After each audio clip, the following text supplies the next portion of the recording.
Today, we will be deriving the continuity equation by using Maxwell's laws. The problem we are going to solve is this. Starting from Maxwell's equations, we will derive the continuity equation for electric charge. The continuity equation is the divergence of the volume current density J plus the partial time derivative of the charge density rho is equal to 0.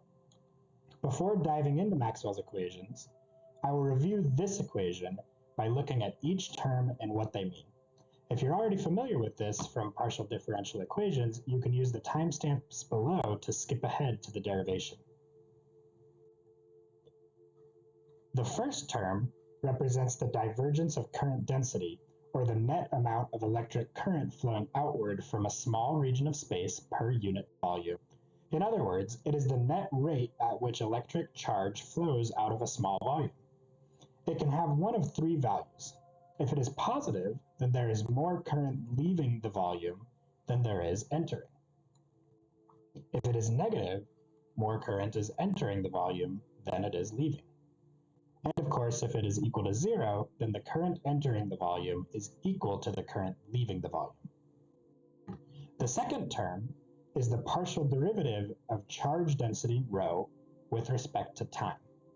This measures the rate at which electric charge density changes with time at a fixed point in space. Rho itself is the charge density, equal to dq dv.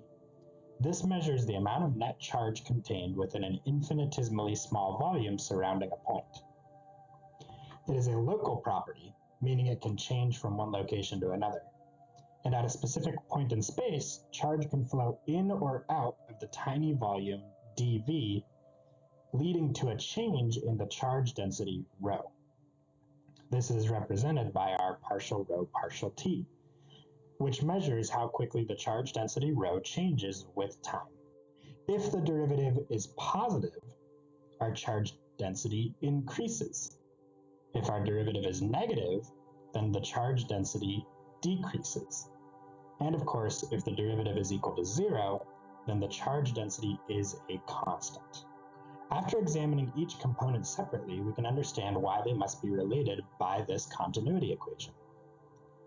The divergence of the current density tells us if charge is somehow entering or leaving a small volume. The time derivative of the charge density tells us the rate at which the amount of charge inside the volume is changing. If more current is entering the box than leaving it, then the divergence of J is negative. This means that charge is added to the box, which increases the charge density, and means that the derivative of charge density is positive. Subsequently, if our divergence is a positive number, it means that charge is leaving the volume, leading to a negative change in the charge inside the volume. Focusing at the task at hand again, we also need Maxwell's equations. Maxwell's equations are: the divergence of the electric field is the charge density divided by the constant epsilon naught. The divergence of the magnetic field is always 0. The curl of the electric field is the negative of the partial derivative of the magnetic field with respect to time. And finally, the curl of the magnetic field is the constant mu naught times current density J plus mu naught times epsilon naught times the partial derivative of E, our electric field, with respect to time. Notice in our equation, we have J, our current density, and rho. This means that we can use just these first two equations and ignore the other two, because this one has a rho present, and this one has J present. The first equation is also known as Gauss's law, and the second equation is also known as the Ampere-Maxwell law. Let's use the Ampere-Maxwell equation first, shown here as equation 1. We want to somehow turn this into our final equation shown here. Note that all I've done is I've switched the 0 to be on the left and the other equation to be on the right to show how our current density can line up. We want the divergence of current density, so we take the divergence of the whole equation here. Taking the divergence of equation 1 yields divergence of the curl of the magnetic field We have divergence of J and the divergence of the partial derivative of E with respect to T. We can use the fact that the divergence of any curl is equal to 0, leaving us with 0 is equal to mu naught divergence of the current density plus mu naught epsilon naught, and then the partial time derivative of the divergence of E. Notice also how I've pulled the partial time derivative out of our divergence. We have equation 2 here, and we compare this with Gauss's law, which is that the divergence of E is equal to rho over epsilon naught. We can plug this into this equation here, leaving us with 0 equals mu naught, the divergence of our current density, plus mu naught epsilon naught, and then the partial time derivative of rho over epsilon naught. Since epsilon naught is a constant, it can be pulled out of the derivative and canceled with this other epsilon naught, leaving us with mu naught, the divergence of our current density, plus mu naught partial rho over partial t. Finally, mu naught is a constant. We want this equation to equal 0, and mu naught has no effect on whether or not the equation is 0, so it can be completely ignored. This leaves us with our final equation, 0 equals the divergence of our current density J plus the partial derivative of rho with respect to time.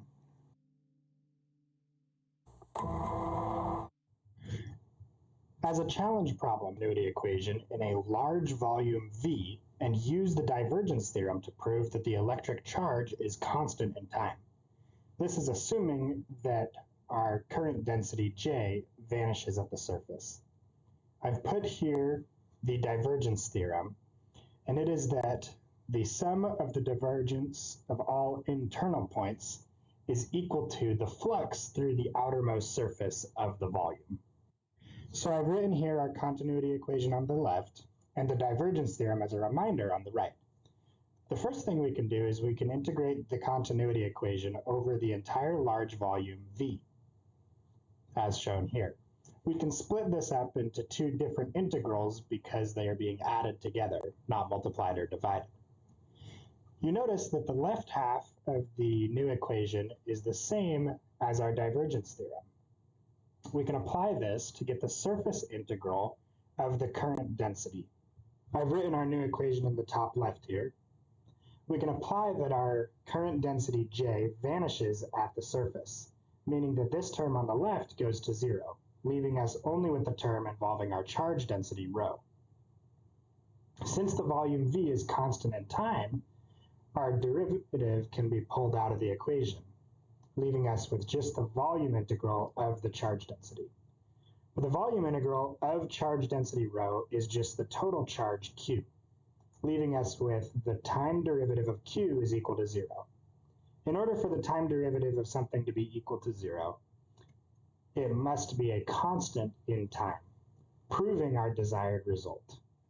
Thank you again for watching this video. I'm going to be doing a lot more like this throughout this next semester covering classical electromagnetism, and I hope to see you in those videos.